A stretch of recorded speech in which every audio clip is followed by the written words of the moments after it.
Então, falar sobre o desafio de produzir HQs para o atual público infantil. A resposta simples é que é difícil. Então, obrigado. Mas vamos expandir isso um pouco mais. Primeiro de tudo, a gente entra. O jeito que foi construído a frase é muito importante, que é de produzir HQs para o público infantil e não HQs infantis.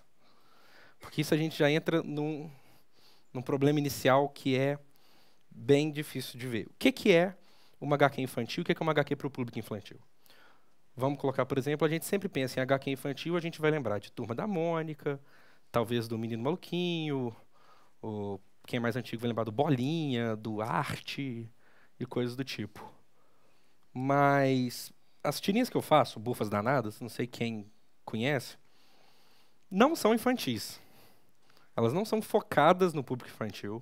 Elas não são feitas para o público infantil. Elas têm palavrão, elas têm coisa pior que palavrão, elas têm filosofia e coisas do tipo, assim, e teor, menção sexual, mais antigamente, agora mais de outra forma, e músculos a roda e coisas do tipo, que não são exatamente focadas para crianças. Mas ainda assim, quando eu estou em evento de quadrinho, o menino vê o meu bonequinho que eu gosto de desenhar, que é um negócio super simples assim,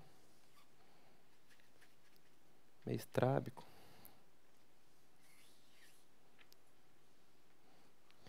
Essa coisinha aqui, também conhecido como Zé Bufas, e vem e fala, eu quero esse aí.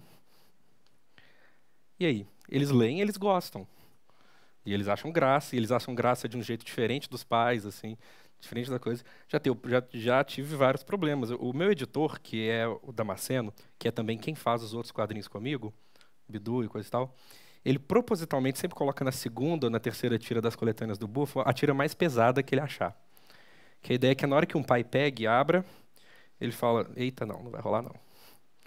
Mas nem sempre um pai pega e abre. E mais de uma vez, um pai pegou e abriu, proibiu para o filho e voltou depois para comprar para ele. Mas isso já cria uma relação interessante que nem sempre o público infantil vai ler um quadrinho que você achou que você está fazendo para ele. Então há de se discutir o que é esse quadrinho para o público infantil. E para isso eu vou pegar dois caminhos básicos aqui para pensar. Vou usar dois exemplos. Qual caneta que eu vou usar? Vamos usar essa aqui. De um lado, a gente tem o que era um quadrinho infantil, bem famoso. Não sei se vocês já ouviram falar, na verdade.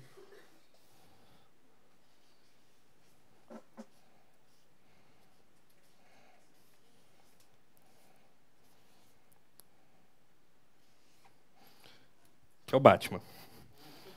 Hoje, antigamente, ele tinha uma coisinha assim que eu gostava muito. Né? Ele é à noite. Mas o Batman era infantil. Né? Os quadrinhos de super-heróis eram feitos para crianças. Porque quando a gente pensa em quadrinho infantil, a gente pensa em coisas desse tipo aqui.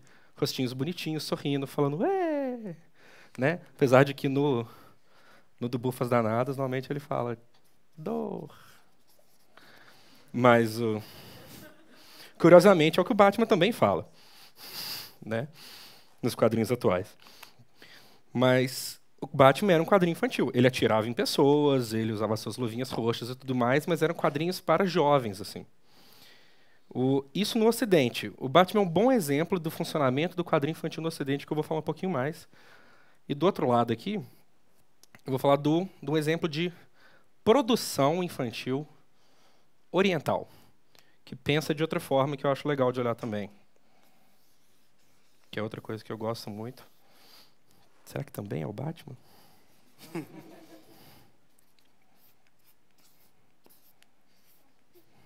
Que é o Pikachu. Né? Pokémon.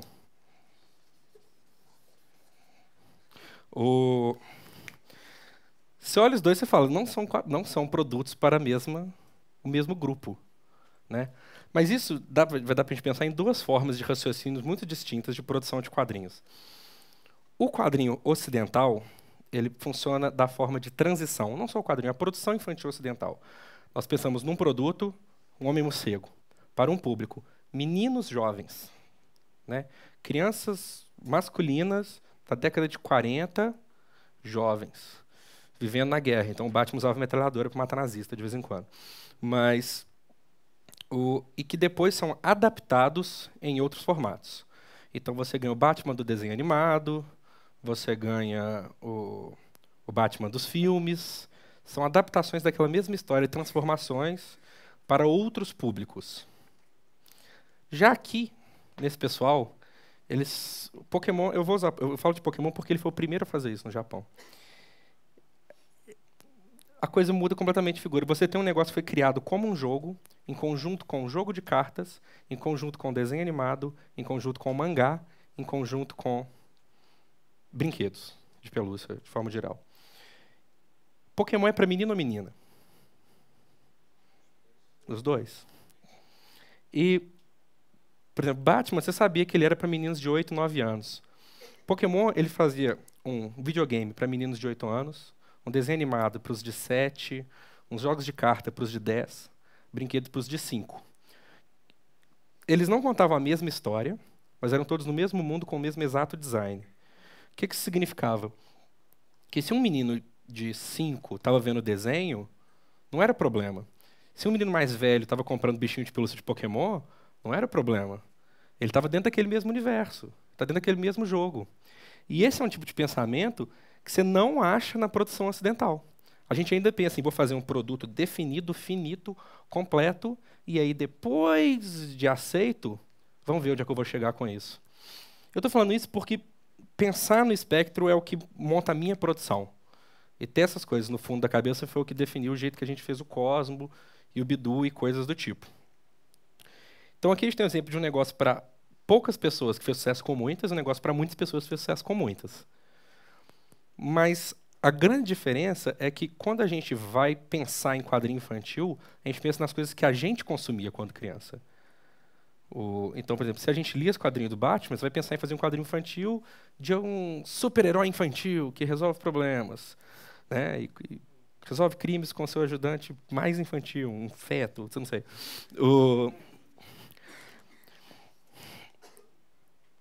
No Ocidente, quais exemplos a gente tem de algo parecido com Pokémon?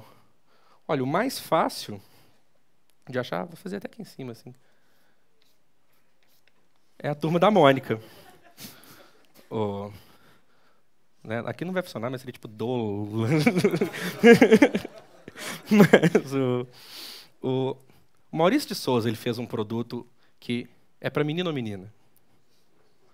Pois é. E a Turma da Mônica, ela sempre teve um alcance de idade múltiplo, assim. Eles tinham umas piadas com uma pegadinha para meninos mais velhos, assim, tanto que muita gente lê até os 12, 13.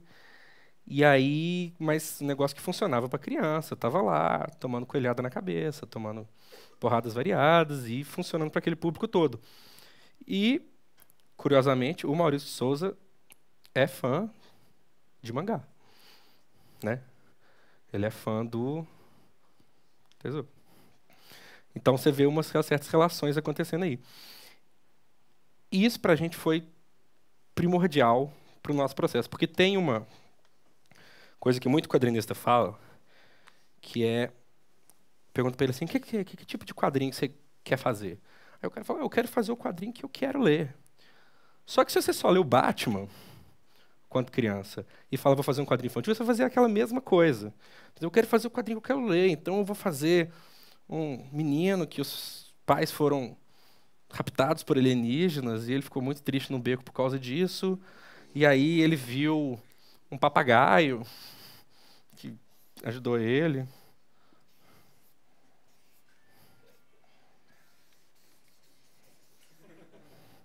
Não, acho que eu fiz o gralha sem querer.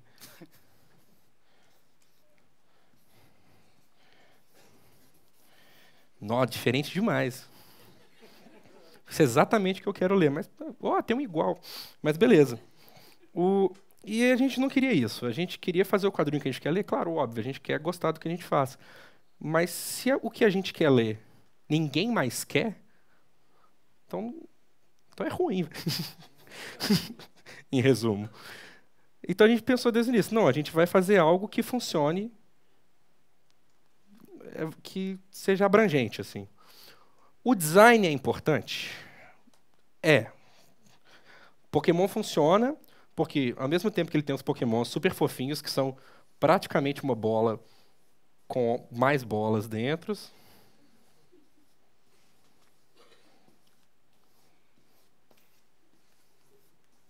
sabe?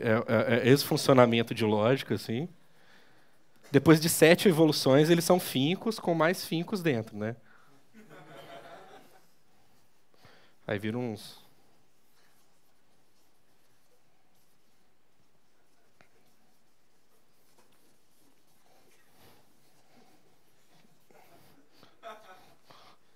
que falam mesmo, ó, só que mais do mal, tipo, ó, agora. Mas o brilhinho do olho continua, porque você tem que ter a referência.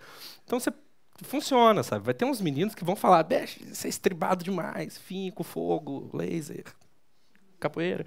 E vai ter uns que umas meninas que vão gostar da coisa disso. Mas aí a gente não tem problema, não é coisa de menino e menina. Esse que é o raciocínio errado. O produto infantil ainda é extremamente definido em cor-de-rosa e azul. Um Kinder Ovo. Kinder Ovo era um negócio que era para todo mundo, né? Aquele laranjinha, aí vinha com os leãozinhos pequenininhos e todo mundo colecionava os leãozinhos pequenininhos. Aí algum imbecil da área de marketing deles virou e falou, não, vamos separar entre menino e menina. Vamos pôr agora os leões bailarinos de um lado e carrinho de outro. Eu odeio carro, velho. Odeio carro. Eu meio que gosto de balé. Então, a onda de Pokémon não era agradar público masculino e feminino, porque eles tinham opções para o público, opções de arquétipo para o público masculino e feminino. Não é, vamos pôr tudo. Vamos pôr tudo, porque tem menina que gosta da porrada e tem menino que gosta dos concursos de beleza de Pokémon. Sabe, o Pokémon novo que está saindo, mais recente, você pode fantasiar o Pikachu. Aí, né, você tem as opções de pôr as respectivas fantasias dentro dele.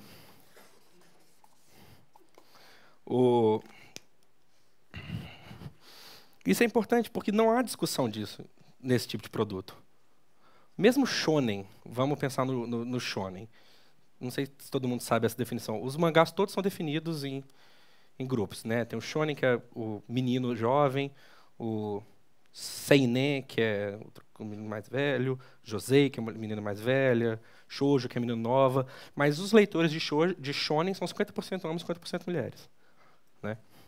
Mas então o ponto que shonen não é mais um quadrinho para menino. Ele é um quadrinho com coisas antigamente consideradas de menino, agora são só consideradas daquele estilo. Então, o que Pokémon faz não é separar entre pôr coisas de menino e menina no mesmo jogo. É pôr tudo que é legal no mesmo jogo. Então, a produção atual para o público infantil não é uma questão de pensar o que eu vou fazer que vai agradar esse público. É questão de pensar em como não limitar minha produção por preconceitos que eu acho que existem para o público infantil. Primeiro coisa, criança é mais inteligente que você. E por você eu estou falando eu também. O menino é inteligente, o menino é esperto, o menino vai pegar coisas que você acha que ele não vai pegar. Então a onda de fazer quadrinho pensando que criança é burra, sabe? Aí você faz o Batman ensinando, vamos falar da cor azul. A cor azul é a cor do crime. Aí isso não funciona. Menino entende conceitos complicados. Menino entende ciúme, menino entende raiva, menino entende egoísmo muito bem. Agora, a gente acha que não, né? A gente acha que menino precisa entender heroísmo só. E esses são termos para adolescente, assim, na verdade. Adolescente que está nessa pira de salvar o mundo. Criança não, a criança está na pira do mundo ser dela. Você tem que trabalhar em como mexer com isso, como lidar com o fato que você está pegando um bloquinho de egoísmo e tentando criar opções variadas dentro disso, assim. E quando a gente fez o Cosmo, a parte mais difícil foi Se eu vou fazer um quadrinho para criança, eu tenho que pensar como uma criança pensa se o personagem principal for uma criança. Então, primeira coisa, que foi a mais difícil de todas, era não fazer, por exemplo, você vai, faz um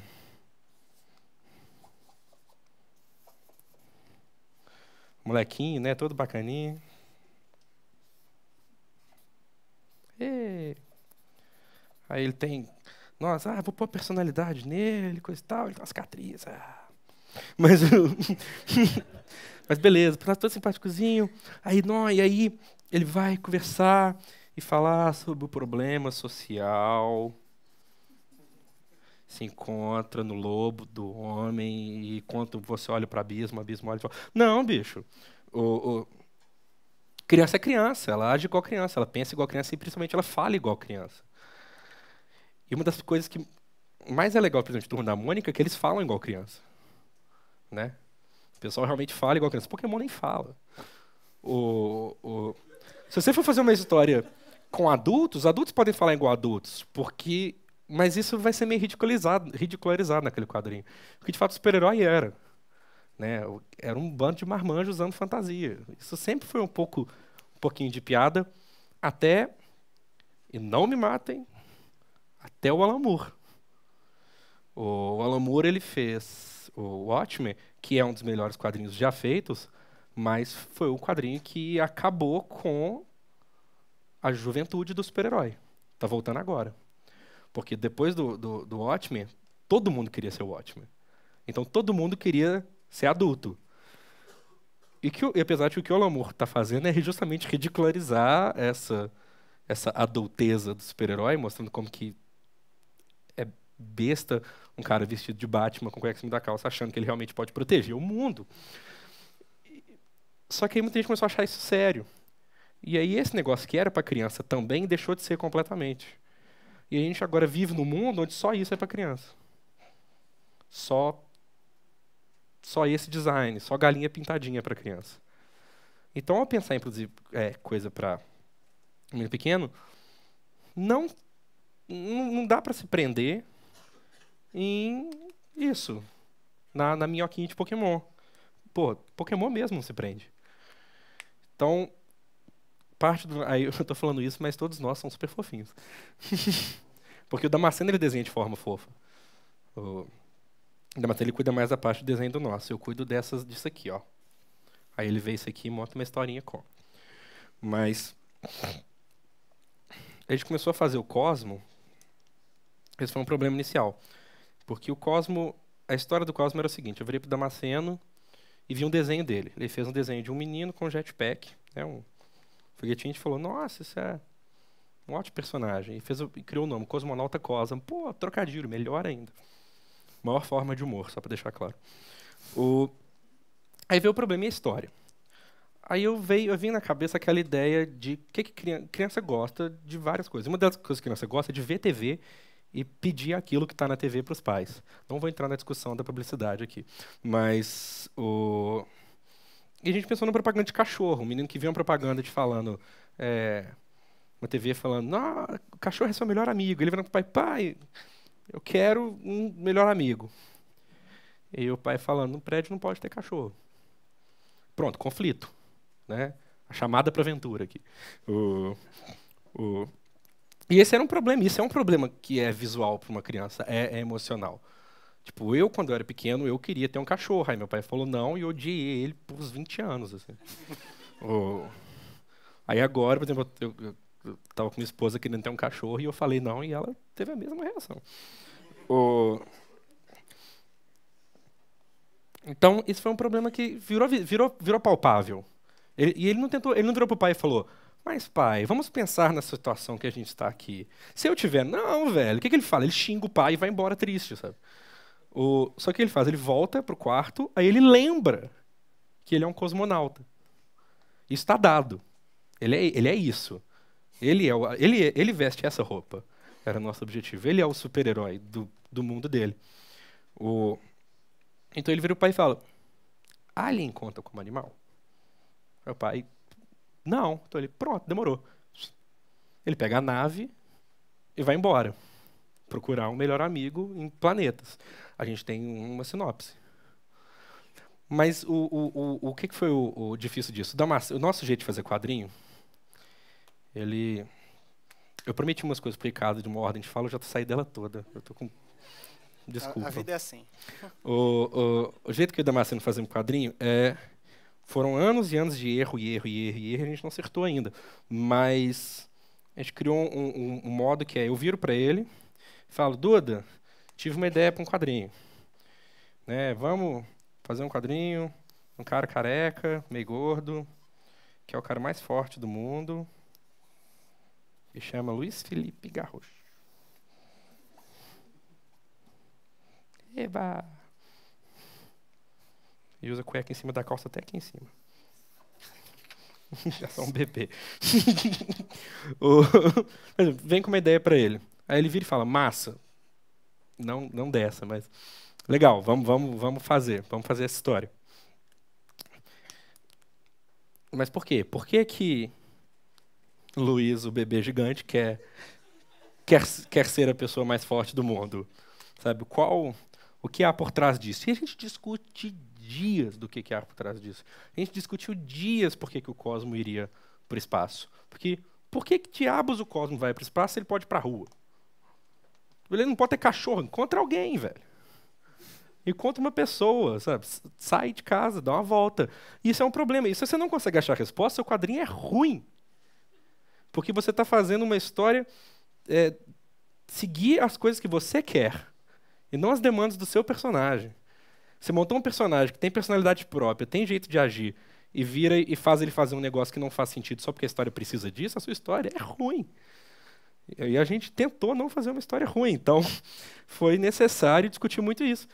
Só que a resposta não precisa ser uma resposta complicada. Da mesma forma, voltar a pensar igual criança é não precisar dar esse tipo de resposta, inclusive para histórias mais pesadas. Então, qual que foi a resposta que a gente achou válida? Depois de muito tempo conversando, Damasceno virou e falou, mas não faz sentido, velho, eu não estou conseguindo montar essa história, eu não tô conseguindo. E ele não desenha se ele não vê sentido nas coisas. É como se ele fosse desenhar o Batman está lutando contra o vilão, e ele não acha que foi o suficiente, o Batman desiste, fica lá.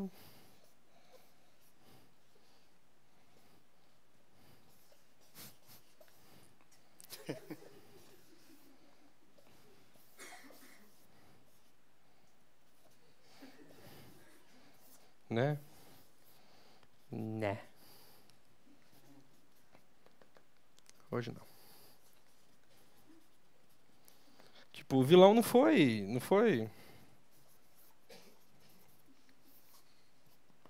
mal o suficiente para o Batman agir. Se o Damasceno não arranjar essa resposta, igual, ele matou seus pais, que a resposta é muito fácil até, tem que ter os mesmos problemas maiores. Não, mas qual que é a resposta? O Batman é maluco.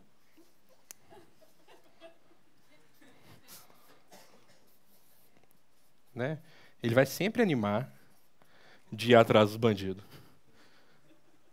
Tá aqui é jetpack, é foguinho aqui, ó. E aqui é um skate. Por isso que ele tá dessa posição. Então o Batman ele tem as soluções dele, mas para nós foi isso. Demorou muito tempo. Ele falou, mas por que ele vai para por quê? Por que ele vai para o espaço? E a resposta é porque ele tem uma nave. Se você tem uma nave, por que você não vai usar ela? Essa é uma pergunta bem mais difícil de responder. E ele tem uma nave, é o que ele é. Ele é o cosmonauta Cosmo. Já é pré-definido que ele é um astronauta. Está no título, é o nome dele, é o que ele faz.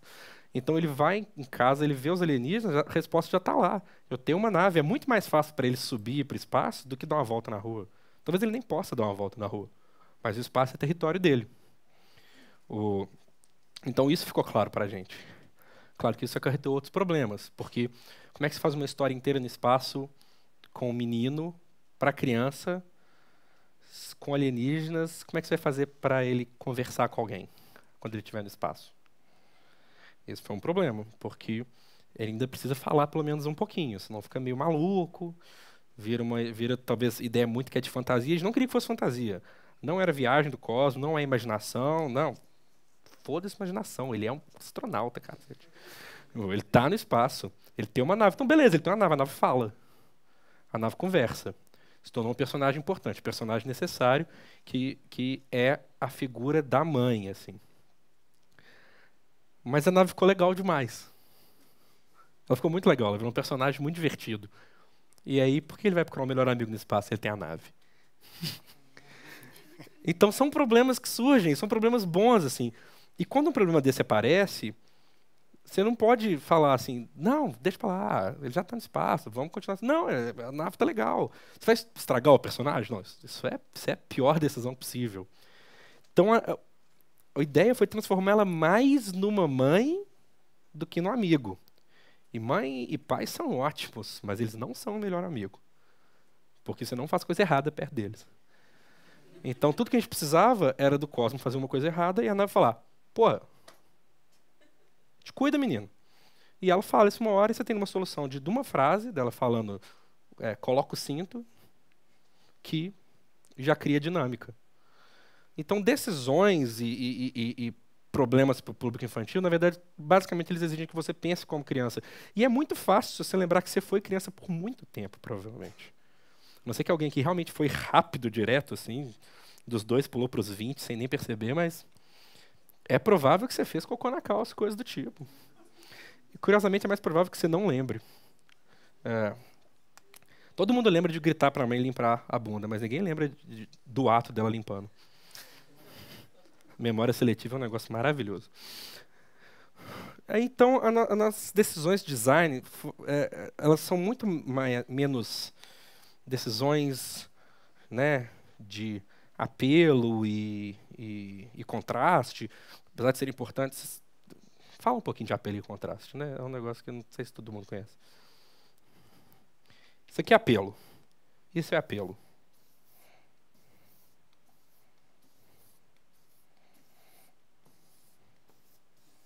Isso é apelo. Ver um tanto de grama é apelo.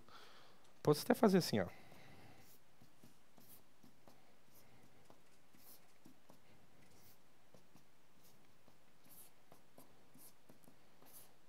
Isso é apelo.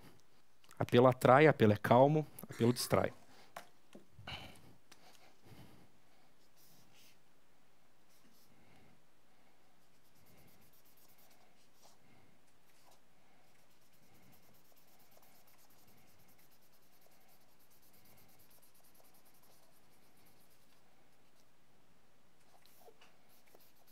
Isso é contraste. Todo bom design é uma mistura de apelo com contraste. Só que toda história também. Então, tem até um estudo sobre design extremamente interessante, que eles analisam um mascote de uma pizzaria, que é tipo um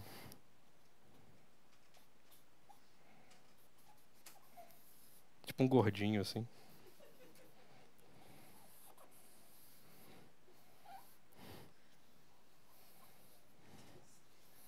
Sabe, um negócio bem... com uma caixa de pizza.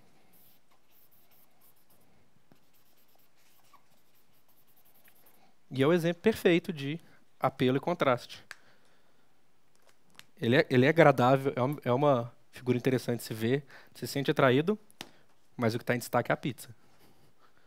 Então, se você for seguir alguma regra de desenho, como eu não estou, guarda essa, assim. Ela é extremamente simples. No Batman você vê essa, não no meu Batman, mas no Batman você vê essa mesma coisa.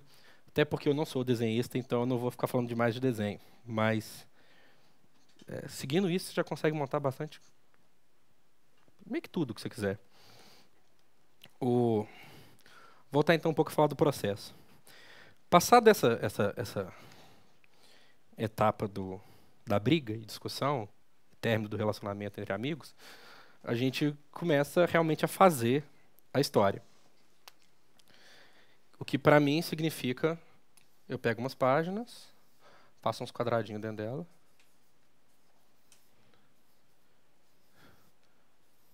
coloco uns bonequinhos dentro dela, Batman, aí o Batman toma um soco, aí quem deu o soco é o Pikachu. Ele tá forte demais, evolução, né? Aí passo pro Damasceno, ele desenha. o que poderia ser a parte mais fácil, mas é definitivamente a parte mais difícil da produção de quadrinhos. Eu falo isso porque eu não desenho cada página, né? Se eu desenhasse, eu provavelmente falava que era ela. Mas falar que é difícil é mentira, mas é uma etapa muito crucial, porque é a etapa que você define o que o seu leitor vai ver no final das contas, como que ele vai ler. E qual que é o ponto de fazer quadrinhos? Você quer fazer uma história infantil? Beleza, massa, mas por que você vai fazer em quadrinhos? Ah, só você gosta de quadrinhos? Beleza, por que sua história funciona melhor como quadrinhos? Né? Ela não precisa vir já da porta sendo uma história que encaixaria perfeitamente num formato de quadrinhos. Mas a partir do momento que você decidiu fazer uma produção utilizando de um suporte, esse suporte tem que se fazer valer. Né? Você não posso fazer uma história numa página que fica melhor num folheto de livro. Isso significa uma coisa básica. Se dá para cortar aquela fala, tira. Manda embora. Se dá para não pôr recordatário, não põe não. Recordatário é ruim. Porque recordatário é basicamente você falando o que você não conseguiu contar. Então, assim, tenta contar. Se dá pra não pôr, tipo, o personagem pensando, eu tava triste, põe ele triste. Isso é muito mais difícil, ainda mais porque um menino pequeno não vai ler essas partes. Dependendo da idade, ele vai só ver as carinhas. Só ver a ação. E se na ação não der pra entender o que a história fala, você está perdido. Principalmente com o público infantil. Eles não vão gravar a sua história. Não importa que você fez o diálogo perfeito, com um comentário maravilhoso. Se não der para entender naquelas páginas que o menino está afim de ir no banheiro, você falhou. Então, quando você fizer essa história em quadrinhos, lê ela sem texto nenhum. Fez sentido emocional? Deu para sacar o sentimento do que está rolando? Então, massa. Aí põe o texto se você quiser, na verdade, porque ele vai estar lá para engrandecer, não mais para suprir necessidades. Então ele deixa de ser muleta e vira uma ferramenta. Né? E no layout tem duas coisas. Eu acho que qualquer pessoa que já leu o quadrinho conhece a lógica da virada de página. Vocês sabem? Né? Que é basicamente, o quadrinho tem 2 páginas. Não todos, mas vamos usar um exemplo de impressos. Não, mentira, na verdade. Normalmente aqui é par e aqui é ímpar. Então eu vou pôr 2 e 3. E sempre que a página da página ímpar vira, você quer que aqui, nesse ponto final, aconteça algo que faça o leitor mudar de página. Não precisa ser sempre um tiro, uma explosão, eu vou terminar com você, o quê? Você quer sempre isso. Você quer sempre aquele mini gancho que vai fazer a página virar, para o cara não virar e falar assim, beleza, dá para eu pausar aqui e continuar lendo depois. Não, é tipo, não dá. Mas tem uma pobre página que é sempre esquecida. Ela fica de fora. Né? Tá machucada. Que é a página par. Normalmente isso aqui é completamente deixado de lado. Mas esse pedaço aqui também exige uma certa necessidade, que é como produzir algo que vai fazer o leitor ler até o final da sua página da esquerda, sendo que provavelmente na página direita tem as coisas legais acontecendo, ou o que já era legal aqui já aconteceu. Tipo, o que ia ser o gancho daqui já foi a surpresa aqui em cima. Então o resto dessa página é quase nada. O interessante está aqui de volta.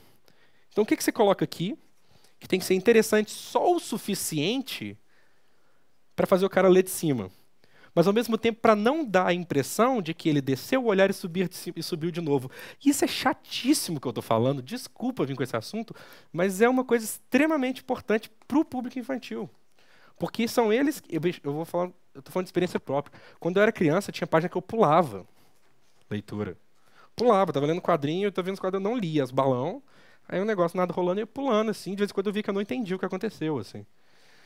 E isso é culpa de quem escreveu, não é culpa do menino desinteressado. Não foi minha culpa, era ótimo.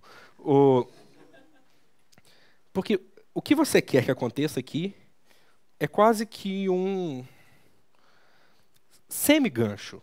Você quer um gancho já conectado. Você quer que aconteça alguma coisa que vai fazer o leitor naturalmente seguir para cima, sem perceber que ele mudou de página. Isso é complicadíssimo. Não sei se a gente consegue, não sei se dá para fazer perfeitamente. Mas um bom exemplo que você pode usar para isso é só ver Netflix. Ver qualquer seriado do Netflix que foi feito exclusivamente para Netflix. A partir do momento que, sei lá, House of Cards, próprio Demolidor, Orange is the New Black surgiram, e aquela lógica de assistir tantos episódios que você quiser de uma vez apareceu, não dá mais pra gente falar que o gancho é a coisa mais potente. Porque você via, tipo, a Usurpadora, você queria ver o que... Terminava o episódio no final, você falava, não aguento esperar a semana que vem, e ficava na pilha. Que é o que Game of Thrones faz ainda. Agora, Demolidor você não precisa disso. O cara pode continuar vendo. Então o que você faz? Você deixa o clímax um pouquinho antes daqui. Você deixa o clímax aqui, nesse pedaço. No final, você deixa o resultado do que aconteceu. Só que o resultado ainda é interessante, mas você não deixa o resultado completo, não. O resto do resultado está aqui. Ao chegar aqui, você já está caminhando para o próximo clímax. Beleza, eu estou falando de clímax e resultados em uma página de um negócio que pode ter 180. Mas a preocupação é essa. E, de novo, com criança é mais pesado. Porque criança é o público mais exigente que vocês vão encontrar, né? Tirando aquele nerd específico que vai reclamar que você não colocou referência o suficiente a 12 macacos, sei lá. O público infantil ele é mais complicado. Eu lembro de uma palestra que eu fui com o Maurício Souza, que a menina perguntou para ele, por que a Mônica agora está gostando do Contra? E aí? Essa é uma pergunta difícil. Como é que você responde esse menino pequeno? Tipo, história, não quero isso não. Volta com a cebolinha aí, meu irmão. Mas, e você vai agradar o público nisso? Você vai manter sua integridade de autor? De manter, não, a Mônica agora gosta do Contra. Então, que fácil de entender que eu deixei. Aqui, só para deixar claro, realmente, se alguém quiser fazer pergunta, pode fazer no meio, viu? Porque eu vou falando sem parar e pode interromper à vontade. Posso pedir para você fazer um comentário? Pode. Você estava falando do processo de narrativa. Você podia comentar um pouquinho como que foi a definição do uso de balões na história do Bidu? Se puder contar um pouquinho para o... Posso. Eu vou voltar no Cosmo para falar isso. Primeiro como que é o processo para quem não... Sim. Quando chega na hora de fazer as páginas, a gente faz esboço, o Damasceno começa a fazer o rascunho, e ele faz o rascunho bem em cima do meu layout, assim. Tem um negócio que é engraçado, por exemplo, no Bidu tem uma cena que o Rufus, ele tinha que passar a ideia de que os outros cachorros eram meio manés, fazer tipo... Só que cães não têm dedos. E eu não conseguia passar isso no layout. Chegou uma hora que eu falei, não importa. Aí eu desenhei o meu Rufus era horrível, com um braço meio humano, assim. Fazendo, tipo... E o outro braço de cachorro, sabe? Era um negócio... Por quê? Porque eu estou fazendo para outra pessoa entender. Então eu precisava... E era muito legal, porque eu passo da Damasceno e ele tem que resolver sozinho. E ele resolveu na hora, ele trocou os braços, assim, e ele pôs a pata do Rufus, tipo, puxando a cara dele, esticando o olho. E ele olhando assim, que saco. Tipo, que foi a solução genial, mas o meu Rufus era um gorila. Com braços perfeitamente humanos, polegares opositores extremamente funcionais. Mas aí no meio disso a gente começa a trabalhar com balão e o diálogo. E aí você entra vários problemas, né? Tipo, o ideal é fazer o diálogo antes do desenho final. O nosso jeito a gente faz no layout, faço uns pré-diálogos. Que são, tipo, se eu quero colocar que esse cara tá xingando o outro, eu realmente escrevo, tipo, xingando desse jeito, com essa letra. O outro.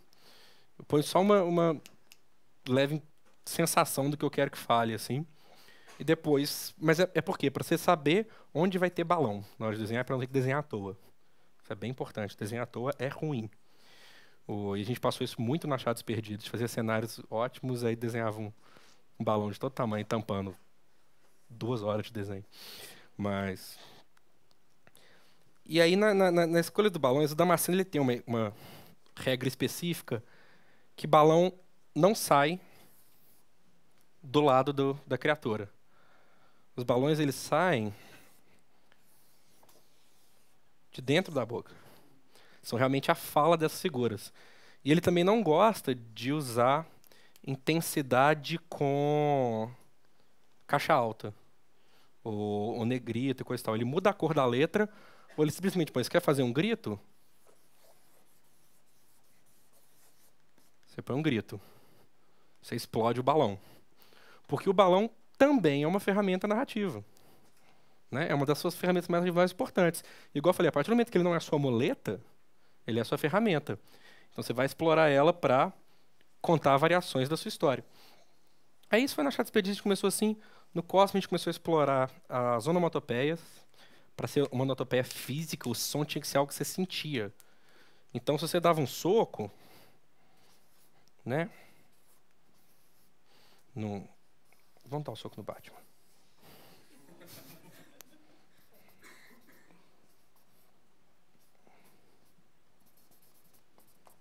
Você dava um soco em alguém, a gente não queria só, sabe, colocar, tipo, um pof solto. O soco ele tinha que vir daqui, o soco ele tinha que pegar junto. Então você trabalha para o soco fazer parte do cenário, parte do impacto.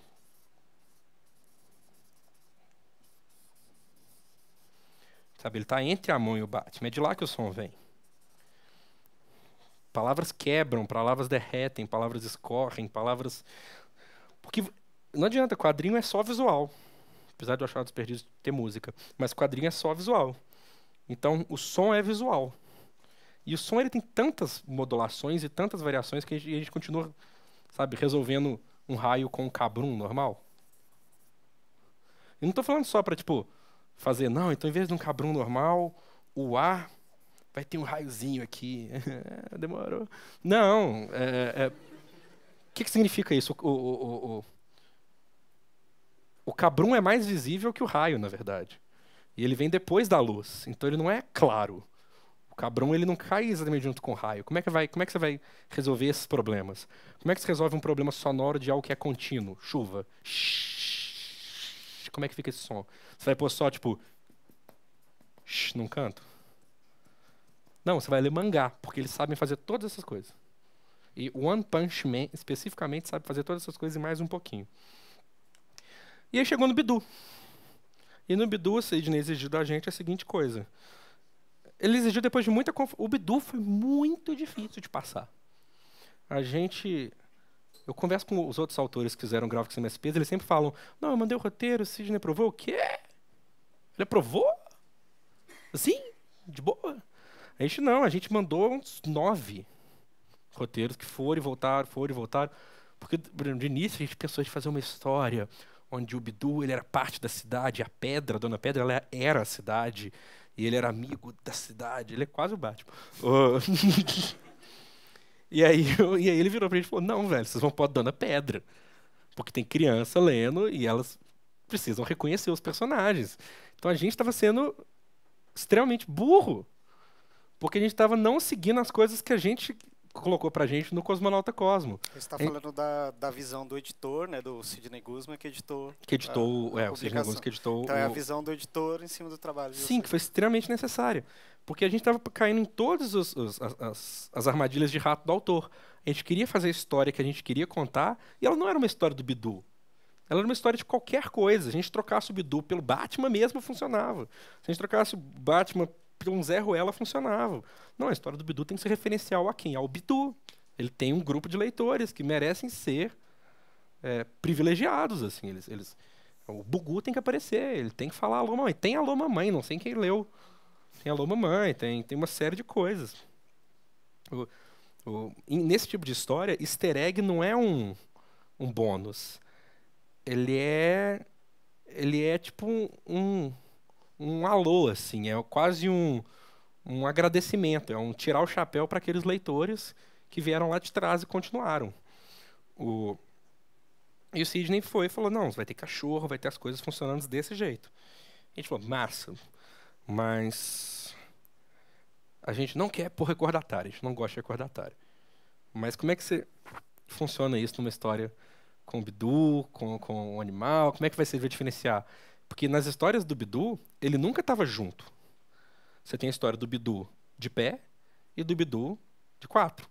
Um é um animal, que é um cachorro e age como um cachorro, que é quando ele está junto com franjinha, ele não fala. E quando ele está sozinho com outros cachorros, ele fala e age como um humano. Então ficou a coisa. Como é que a gente vai mesclar essas duas coisas? E o Sidney, uma das sugestões que ele fez, a gente falou para ele, a gente não queria que o cachorro falasse. A gente falou, a gente não quer que o cachorro fale, porque eles estão no mundo dos humanos, assim. Aí ele falou assim, não, então tenta pegar uma solução visual e tudo mais, assim. E curiosamente o Bidu tem várias histórias que ele conversa via desenhos. Então aí a gente decidiu. Dentro das falas dos cachorros, você tem o Bidu humano. Humano não, né? Humanoide. O Bidu que anda, o Bidu que age, o Bidu que dá mortal e usa roupa de karatê e cartola e tudo mais. Porque aí você tem referências visuais claras de coisas que a gente entende sendo representadas para significar um sentimento. E quase todas as falas ali eram coisas sentimentais. Eram, obrigado, eu te odeio, dor, medo, raiva e coisas mais desse tipo. Mas na fala do Bidu é legal. O Bidu ele tem muitas regras visuais e de cor que foram definidas pela história. Então, voltando na lógica do design ser importante, mas não importante o Bidu tem que ser fofinho. Vai ser importante, por exemplo, a cena do bueiro. Eu vou contar outros spoiler aqui, se alguém não leu.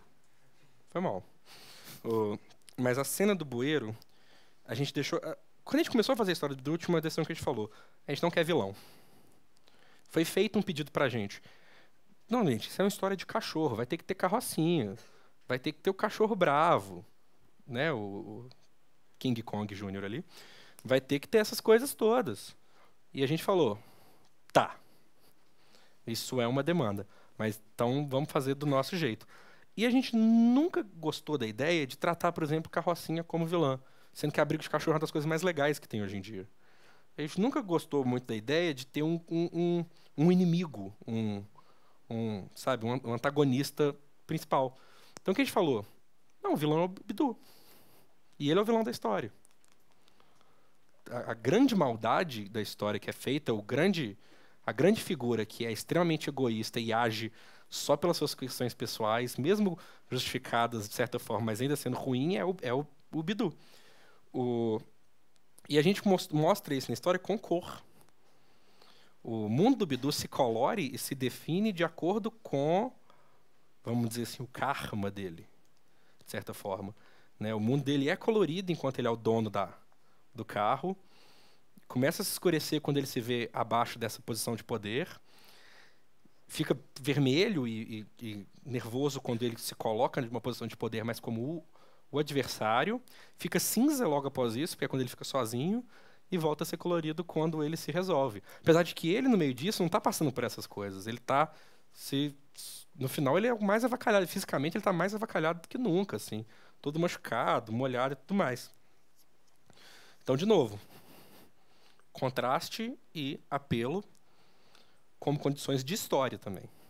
Não só de design de bolinho e quadradinho. A outra regra que ficou foi, então, se os cachorros não iam falar, ia ter pouco texto. Ia ter pouco conversa, assim. E tinha momentos que isso ficava vazio, não virava uma história muda, e não era o ponto também. Tinha que ter uma certa fala. Então, aí a gente fez um negócio que a gente nunca faz. A gente usou recordatário. Então, tudo tem seu lugar, assim. No nosso caso, mas a gente falou, beleza, vamos usar recordatário. O Bidu vai pensar por caixa de texto. Só que a gente não queria que fosse claro isso. Tipo, tinha que ter uma função. Então, o que você faz? A gente colocou uma caixa de texto que falava, por exemplo, essa é a história de como eu encontrei meu melhor amigo. Só que essa caixa ela começa numa página que tem o Bidu e termina numa página que tem o Franjinha. Então, quem que está pensando isso? A ideia foi que todas as caixas de texto podiam ser referenciais aos dois personagens. E já perguntaram pra gente várias vezes, né? Quem que tá pensando mesmo, assim. A gente deixa em aberto. O Sidney sempre responde. O Sidney sempre responde porque ele tem a certeza dele, assim. A gente fica meio indo de um lado pro outro para deixar uma surpresa, porque na verdade não importa. Se eu virar para você e falar, não, é o Franjinha pensando, você fala, não, para mim foi muito mais o Bidu, então é o Bidu. Né? Porque a história é sua, depois você comprou, a partir do momento que você comprou, ela é sua. Não importa todas essas coisas que eu montei. E aí vem outro pedaço que também está nessa... Nossa, mas está feio isso. Mas que também vem de um extremo importante do nossa construção de histórias, que é o quanto você abre pro leitor. Que aí volta naquilo para a criança. O quanto você acha que a criança é burra. Porque isso vai definir o quanto que você vai mostrar. Porque história, ela é o que você mostra, né? Quadrinho, tem aqui um quadro, tem aqui outro quadro, e a minha história vai ser, se eu decidir colocar, né, o Pikachu humano, vou usar só esses personagens, falando que ama pro Batman e ele rejeitando, porque ele só ama a noite.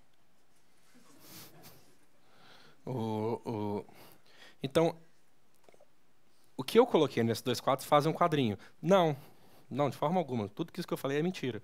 O que define o quadrinho é o que você decidiu não colocar aqui. Porque é essa parte que o leitor vai ter que complementar.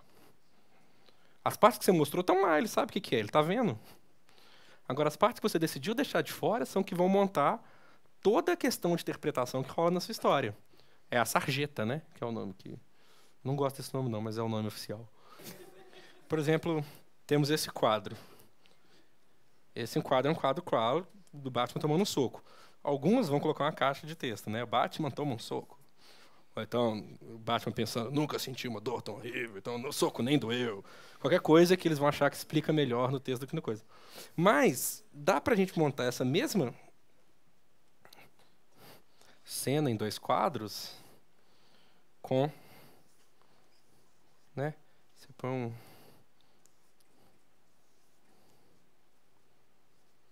cara preparando seu soco. É o Pikachu.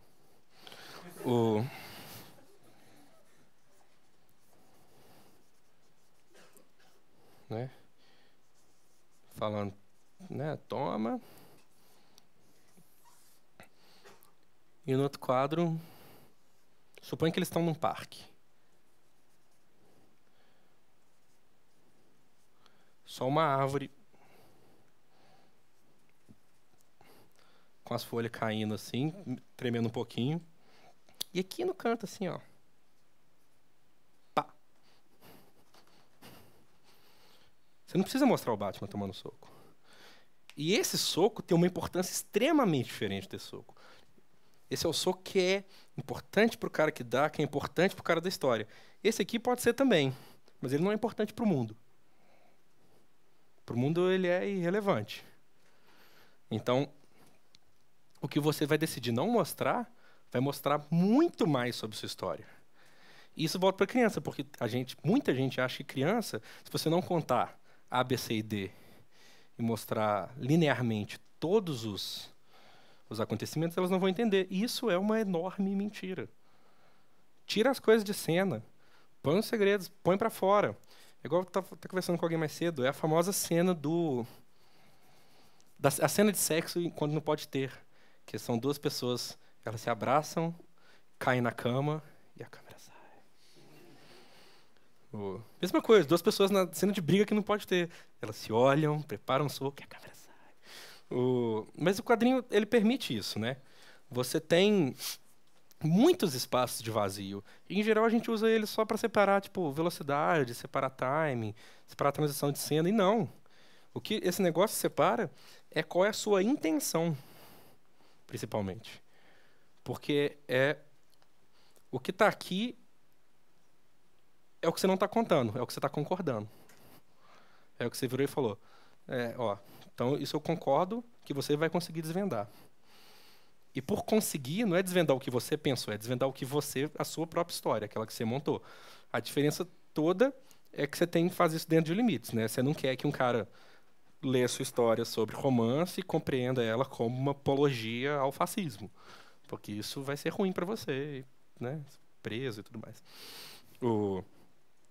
Mas então, isso a gente usou muito no Bidu. E muito no Cosmo. O Cosmo ele sai de cena. Isso é uma coisa que muitos quadrinhos infantis também não fazem. Tirar o personagem principal do acontecimento. O Cosmo ele tem uma cena que é na terceira história, que ele... A terceiro planeta que ele vai é um bichão. Ele é meio que um macaco, cachorro. Daí que veio, eu acho, a existência do Rufus. E ele inicialmente ataca o Cosmo, a nave dele, assim, que ele acha que é invasor. O Cosmo, tipo, tira uma arma. Foi muito questionado o fato dele ser uma criança que usa uma arma pelo nosso editor. Mas a gente bateu o pé pra ela ficar pela cena seguinte, que era o cachorro fala assim, paf. E ela cai pra fora. E era a ideia de mostrar o tanto que era irrelevante aquela coisa. É a versão disso aqui. Tem todo um auê para tirar, deixem claro, e num quadrado pequeno, mínimo, você tira ela da cena. Então esse é o tanto que se importa aqui. E nisso, a gente... O Cosmo descia depois para procurar... não, ele tirava um graveto e, como o bicho é um cachorro, virava uma relação de realmente melhor amigo cachorro, eles brincavam. Aí uma hora ele jogava, caía lá embaixo, e ele, como ele tinha um foguetinho, descia. Só que a gente não acompanha o Cosmo. A gente acompanha o cachorro. E é um negócio legal, porque cachorro desespera, né? Cachorro não tem diferença de tempo. Cachorro não sabe diferenciar 5 minutos de 1 hora. De 5 dias, exceto por fome e coisa. A ansiedade é a mesma. Se a gente quis passar esse mundo de ansiedade, quando o Cosmo volta, ele não fala o que ele viu. Ele não chega falando, você tem que ver isso, isso aconteceu, o Cosmo experienciou. Não, vamos mostrar isso, vamos deixar essa expectativa. A gente decidiu não contar, não só entre quadros, mas entre ponto focal de narrativa. Quem que vai ficar no ato, quem que não vai ficar no ato. O que é mais interessante para o leitor? Ver que o Cosmo descobriu que a família do cachorro está lá embaixo? Ou não, deixar o cachorro descobrir isso junto com o leitor? E aí tem a terceira coisa, que eu acho que o Cosmo também foi muito importante. A moral. História de criança tem que ter moral? Não e sim. É complicado. Ainda é criança. É uma idade... Criança é criança. Tipo, 6, 7 anos. É uma idade de formação. Talvez seja importante que a sua história tenha, sim, pelo menos uma certa passagem de discussão. Mas a moral precisa ser a moral que se bate o martelo constantemente? Seja, atravesse a rua no sinal, não jogue lixo no chão. São coisas legais, atravesse a rua no sinal, não jogue lixo no chão. Mas dá para pensar em outras opções. O que a gente quis fazer com o Cosmo é que cada amigo que ele encontrava, eles resolviam um problema daquela figura, e essa figura deixava um item com ele. O primeiro que ele encontra, que é um lagarto, o lagarto vive num planeta que tem 10 sóis, então nunca fica de noite. E aí eles passam, pela primeira vez, por azar, eles vão tem uma tempestade de areia, eles passam uma noite juntos. E é a primeira noite do lagarto, assim, e ele morre de medo e o Cosmo fala, não, fica com você. A noite dura 4 segundos, mas... E ele fala, não, finalmente, sou um homem de verdade, um lagarto de verdade. E ele deixa um item com o Cosmo, uma cumbuca. O segundo é um coelho apressado, que está carregando uma grande malha. O Cosmo convence ele a deixar as coisas para trás para conseguir alcançar o pessoal dele. Ele deixa acho que é um reloginho mesmo com o Cosmo. O terceiro é esse cachorro, que fica com a família, o Cosmo vai com o graveto. E ele volta para casa sem o melhor amigo. E isso já é uma moral de história que é meio usada, que é uma certa sensação dos anos 2000 para cá, falha virou parte de quadrinho infantil, né? Crianças podem falhar e é normal falhar. Mas o que ficou pesado ali, que a gente decidiu falar assim, não, vamos dar um passo além, porque só voltar e fazer ele ter esses itens, pra gente não foi aprender nada. Então a nave dele estraga e começa a pegar fogo. E ele fica sem gasolina para voltar, sem combustível. E aí o maleto, que estão os itens que ele conseguiu do pessoal, solta. E se ele parar para pegar, ele não consegue voltar a tempo. E a gente colocou esse conflito. E é no meio do espaço vazio, assim. E a gente queria uma moral, então era essa. A moral era, velho, você não pode ensinar para os outros desapego e querer fazer a mesma e querer se manter, sabe? Memória funciona, é lembrança, é isso aí. É um final bem triste para um quadrinho infantil, na verdade. Agora que a gente está olhando um pouco, assim. Mas dá para você equilibrar isso com algumas coisas e tudo mais, assim. E de novo, diálogo não resolve, não é uma ferramenta. A partir do momento que você não precisa você usar ele como muleta, ele subitamente se torna uma opção ótima. E no final, a gente consegue resolver tudo com uma fala do Cosmo. Que é o pai dele pergunta, encontrou um amigo? Ele fala, não, encontrei 3. Pronto, você tem uma história fechada. Funciona para criança. Agora, todo esse momento baseado no primeiro problema de design. Por que ele fez todas essas coisas? Né? E o que ele aprendeu com isso? O que seu personagem cresceu, o que seu personagem aprendeu, e se uma criança vai conseguir pegar isso tudo. E a resposta quase sempre é, ela vai conseguir pegar isso tudo. Assim. Mas não adianta, o seu teste final é sempre menino. Você passa para os meninos, para os moleques, e torce para eles lerem até o final. Luiz, oi. Tem aqui, bom, primeiro um aviso que a gente chegou em 1 hora, um pouquinho, desculpa. Tá? Né, a gente tem mais uns 15 minutos Não, ainda, porque eles me ouviram falar tá? por 1 hora.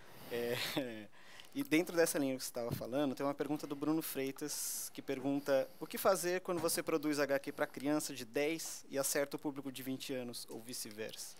Tá, isso é um negócio que eu queria falar e pulei, desculpa.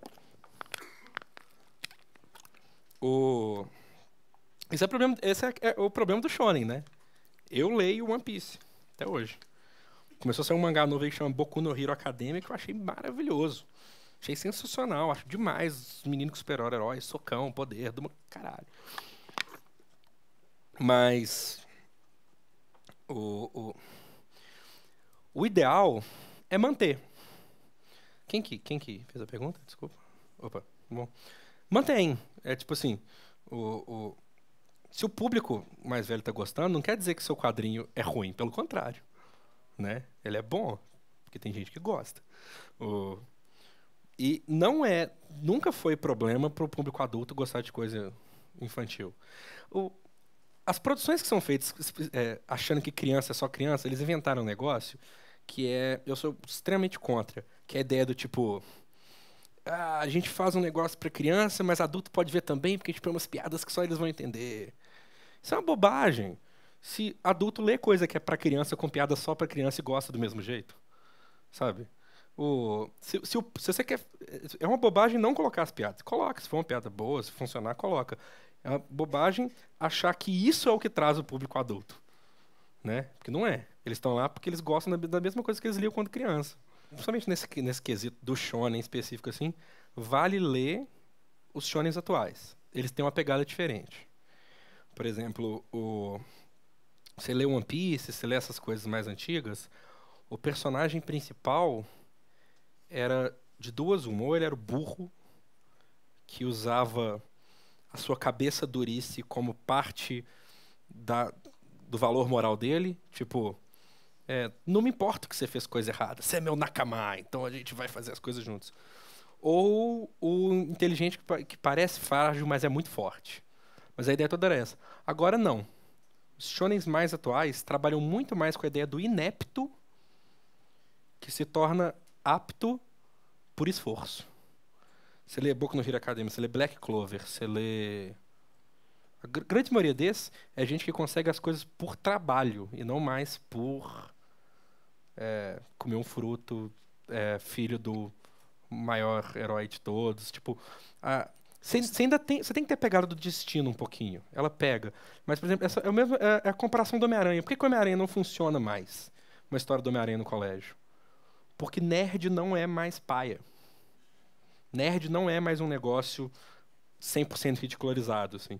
Eu que fui muito nerd no colégio, já até nem fui tão pegado no meu pé assim, e faz tempo já que eu fui no colégio, Agora essa coisa foi uma coisa que diminuiu muito, assim. Ainda tem, claro que tem. Mas hoje em dia é muito mais problemático ser nada. Você não ser nem nerd, você não é nem esportista, você não é músico, você não é punk, você não é, da cena, você não é nada. Você é Zé Ninguém. E a maioria dos personagens shonens que funcionam agora são Zé Ninguéms subitamente colocados numa situação de um tanto de alguém. Então foi o que eu falei desde o início. Se você for fazer história que se você quer ler, você vai voltar nas histórias que você leu quando novo. E o público novo não tem a sua idade.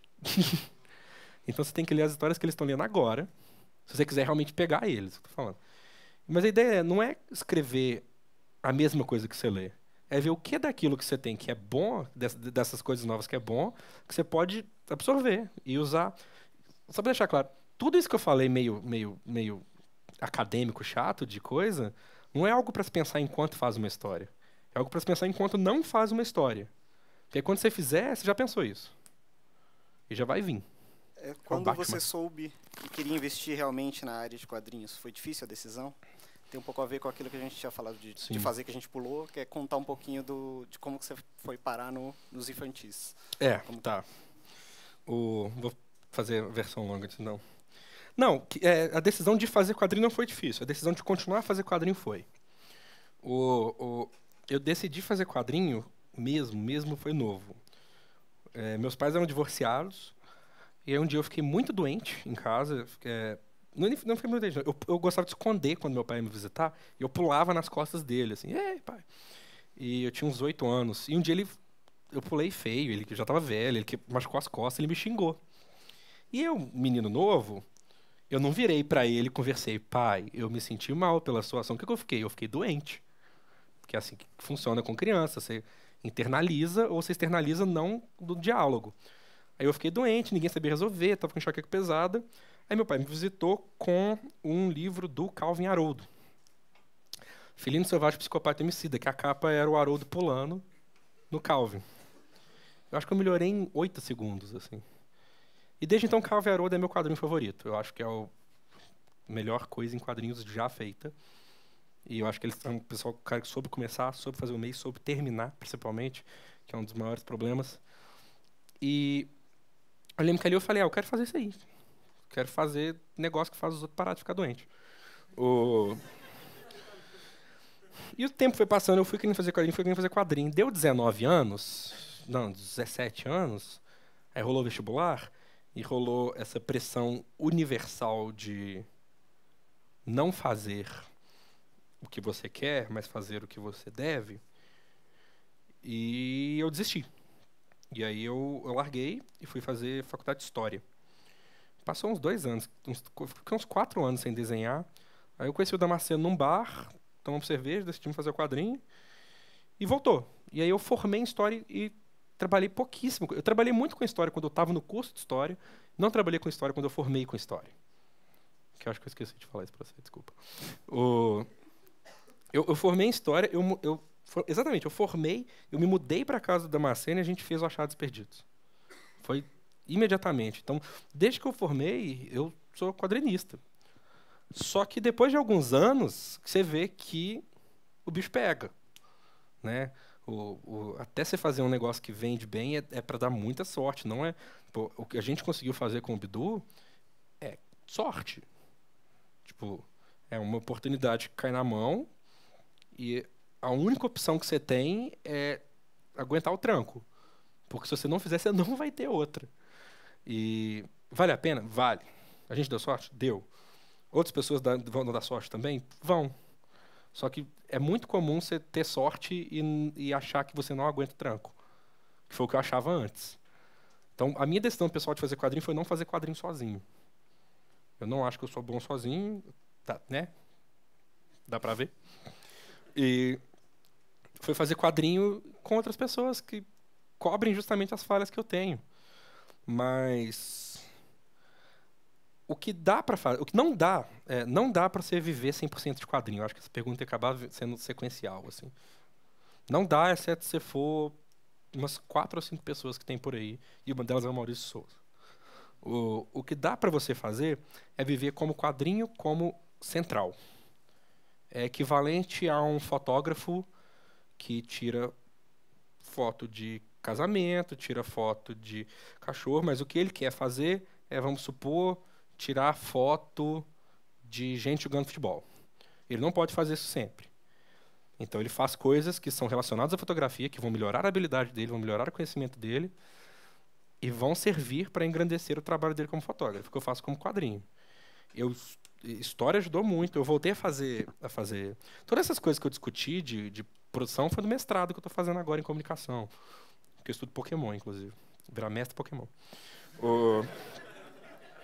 Todas essas coisas, você tem que manter aquilo que você quer fazer como pivô, é central. Mas você não pode se deixar de ser realista e achar que você vai conseguir trabalhar só com isso. Não, você tem que trabalhar com outras coisas, mas você também não pode sair fora demais ao ponto do que é pivô virar hobby. Porque se vira hobby, você nunca vai trabalhar com isso. A não ser que dê muito certo, seja daqueles raros casos de era meu hobby, virou minha atividade principal, que foi quando a internet saiu e foi todos os blogueiros iniciais da internet foram isso, não vai rolar. Tem que ser seu pivô. Tipo, você está lá trabalhando em escritório, é para comprar papel para desenhar. É para comprar computador melhor para desenhar. Agora, se você consegue, não, estou trabalhando como ilustrador, melhor ainda, para treinar desenho. Estou trabalhando, igual eu faço muito, dando oficina de quadrinhos. Toda oficina de quadrinho que eu dou, melhora o jeito que eu faço quadrinho. Toda vez que eu pego um menino, tem um caso maravilhoso, são 2 meninos novos, 6 anos, discutindo qual poder era melhor para o personagem da história dele. Eu falou, ô Zé, qual poder que é mais doido aí? Qual que é o poder mais louco? Aí era tipo assim, tacar fogo ou zumbi? Aí virou outro, velho, zumbi que taca fogo. Aí era isso, assim, tipo, controlar zumbi. Aí foi, você faz, tipo, o menino foi e fez um...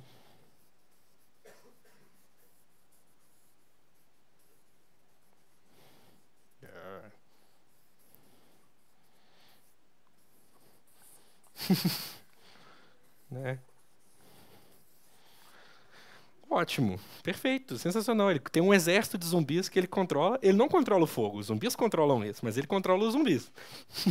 E cria mecânicas, e cria regras iniciais. E é muito bom porque quando você vê isso, você fala: eu queria te dar essa ideia. Nem que seja por um momentinho, assim, sabe? Uma historinha, tipo, uma história muito séria, pesada, coisa e tal. Eu controlo os zumbis que tá com fogo. Isso é muito divertido, mas não, é roubar a ideia do menino. Mas se passar 10 anos, entrou no domínio público para mim.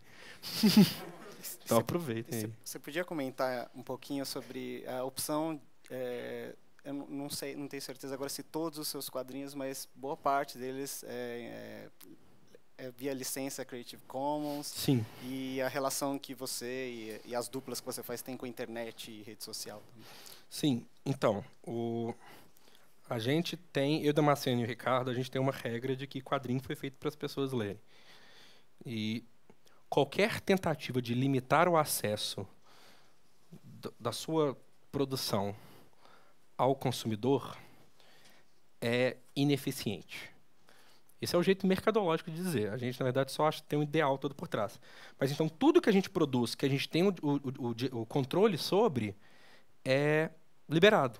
Se você pegar o Cosmo, escanear e pôr na internet, massa. Quando a gente descobriu que tinha um quadrinho nosso pirateado, a gente achou muito doido. A gente compartilhou o link. Sabe, um exemplo bom é o Ricardo Tokumoto. O Ricardo Tokumoto que faz as tiras. As tiras dele são as coisas mais tiradas do nome dele, republicadas pela internet, em russo, em coisa e tal, coisa e tal, coisa e tal. Isso é remix. Tem gente que vai ver a tira dele em russo sem o nome dele, e depois vai ler, vai achar um site brasileiro lá bizarro de tiras e vai achar do caralho. Vai falar, nossa, que muito doido, eu vi isso de outra coisa. É muito mais importante que as pessoas... É muito mais importante que 500 pessoas conheçam o seu trabalho do que 5 pessoas saibam que é você que fez. Porque não é você que está se vendendo, né? Você está vendendo aquilo ali, aquele produto ali. E outra discussão, né? Divulgar, diálogo. liberar o acesso. Mas agora tem alguns problemas. Trabalhar com rede social é possivelmente extremamente ruim. Eu conheço muitos autores que fizeram página no Facebook, sites e sofrem com alguns comentários. Tipo o Ricardo mesmo. O Ricardo ele ficou uma época e falou: gente, não consigo fazer tirinha agora por um tempo, tô pobre. Caíram em cima dele como se ele fosse culpado de não dar mais coisas de graça. Tipo, seu monstro. Eu nunca tive problema. Eu tive um problema uma vez, que foi no Quadrinhos Rasos. Veio um camarada meio nazistinho, saiu fazendo um tanto de comentário fascista, bizarro, e eu falei: nessa minha autocracia, não. Agora, no Bufas Danadas, eu ativamente fiz um teste, que foi... eu tentei incentivar um tipo de atitude nos leitores do site e da página do Facebook, com algumas formas. Eu me lembro que eu fiz uma vez que foi... Deu tantos curtidas, eu falei... as pessoas têm que fazer elogio à pessoa de cima. Quem fizer o elogio mais legal ganha um livro de graça. E foi sensacional. Tinha uns negócios muito engraçados nos comentários elogiando as pessoas de cima. E uns paias. Porque no mundo não é legal. Mas você consegue trabalhar. Você consegue... Por exemplo, você vê Melhores do Mundo. Melhores do Mundo, eu converso... O Porco é muito amigo meu. O Lucas. Eu converso muito com ele. Que eles incentivam um comentário ácido e agressivo. É parte do ponto do site funcionar desse jeito. Eu nunca quis isso pro Bufas. É a minha tirinha pessoal. O povo tá falando pessoalmente comigo. Não quero ser xingado, não. Aí... Eu lembro que eu fiz uma tirinha uma vez que era... Todas as pessoas que comentam no Bufas são musculosas e educadas. Era uma mulher muito forte, assim, com chá. Assim. E é massa, porque se o pessoal entra na onda, às vezes os comentários deles são mais engraçados que a tirinha. Muitas vezes eu já ri muito de um ou outro comentário que conseguiu passar disso. Agora, se eu vou e faço um site que só pode entrar se é pago, não tem nada disso. Sabe? Se eu crio um sistema de limitação para as pessoas disso, eu não tenho isso, eu não tenho contato, não tenho diálogo. E pior de tudo, não tenho enraizamento. O meu negócio ele vive e morre naquele pedacinho ali. Agora, se o negócio está nos forchans da vida, nos Tumblrs, nos Snapchats e Chapchops e Flaptups dos jovens de hoje em dia, perfeito. Eu não preciso receber 5 centavos por cada um disso. Mas talvez por isso que eu seja pobre também, então... Queria pedir para você fazer um comentário que a gente acabou não abordando sobre a sua visão do futuro para os quadrinhos, no caso específico para os quadrinhos infantis. Quero me culpar. O que você imagina de caminhos possíveis? Tá. Primeiro de tudo, menino hoje em dia, pequeno, muito pequeno, eles não nascem mais tendo uma diferença inata do que é um digital e o que é papel. Você pega um menino de 1 ano de idade, 2 anos de idade, eles tentam virar a página de tablet, eles tentam clicar em jornal. E isso é importante, porque isso não é errado. As duas coisas servem a mesma função para eles, mas são objetos diferentes. Demora um pouco para ter uma alfabetização. Mas a mesma alfabetização que é em ABCD é em 0101 agora. Então, o menino ele não vai ter que ler Machado de Assis, mas ele vai ter que aprender como funciona, sei lá, no mínimo, como que você loga e posta e faz coisas do tipo desde cedo. Ele sabe isso desde muito novo. E isso faz diferença para sua produção? Faz se você quiser. O quadrinho é uma das pouquíssimas coisas que vende mais com o crescimento da produção digital. O livro passou a vender menos, música passou a vender menos, assim, em formatos físicos. O quadrinho físico passou a vender mais por causa do digital. Porque mais gente começou a ler quadrinho por causa do digital. Assim, comparado aos anos 80, não aos anos 50. E isso é incrível para quem produz quadrinho. Você faz um quadrinho na internet hoje sem a mínima vontade de publicar, de repente tem gente pedindo. Quando é que você vai lançar? Pedindo para reler coisas que você já fez. As pessoas me pedem. As tirinhas do Bufas, dos coletâneas minhas, estão todas no site. Elas falam, não, eu quero a coisa porque eu gosto de ler no ônibus, eu gosto de ler no banheiro, eu gosto de ler no livro de matemática escondido em sala de aula. Eu gosto de ler dessas formas. Então, o que eu vejo o futuro para o quadrinho infantil, na verdade, é bem otimista. Eu vejo só possibilidades e nenhum empecilho. Você tem mais possibilidades de impressão, você tem mais possibilidades de distribuição, mais possibilidade de divulgação. Você tem um público que daqui a 10 anos lê automaticamente online. A leitura básica deles é em tablet de funcionamento. Então você começa a poder pensar, igual o Scott McCloud fala, que a página ela é limitada nisso aqui. Essa é a janela que você tem. Ou janela não, né? Essa é a porta de entrada que você tem. A tela do computador é realmente uma janela, né? O seu quadrinho, ele pode ser isso aqui. O seu quadrinho, ele pode ser isso aqui. E essa é só a janela de entrada. A forma como a figura vai ler vai ser o que a exploração dela permitir. Alguns autores já fazem isso. Se você procurar o cara do XKCD, ele tem umas explorações sensacionais de página através da tela. Então, a grande diferença do digital é isso. O digital é janela. E janela não tem limitação. E criança está num período de exploração. Dá para se pensar em produções para o público infantil que não pensem mais em histórias completas, mas em histórias contínuas que explorem justamente o aspecto explorativo do digital. Alguém já fez isso? Não sei. Não conheço, e quem fez, uns que eu vi, foi bem ruins. E ainda o digital já vende bem? Não. O quadrinho digital ainda vende mal até. Mas igual o próprio Maurício Souza fala, Turma da Mônica está lá, vendendo em digital. Estão todos vendendo digital. Vende? Não. Se paga? Não. Tem que ter? Tem. É isso. A produção digital em quadrinhos é isso. Se não for, né, webcomic online, mas a produção mesmo, tentar gastar uma grana, fazer um site bom, explorar essas coisas, vai custar dinheiro e vai custar tempo. E vai valer a pena? Talvez não, monetariamente. Vai ter que ter? Vai. Alguém vai ter que fazer? Vai. Quem fizer primeiro vai se dar melhor que quem fizer depois? Não necessariamente, mas vai ter esse reconhecimento, vai ser pioneiro. Tá certo. Bom, Luiz, mais uma vez obrigado. A gente está chegando ao fim. Eu queria agradecer mais uma vez. Desculpa a minha demora de a presença de todos. Obrigado.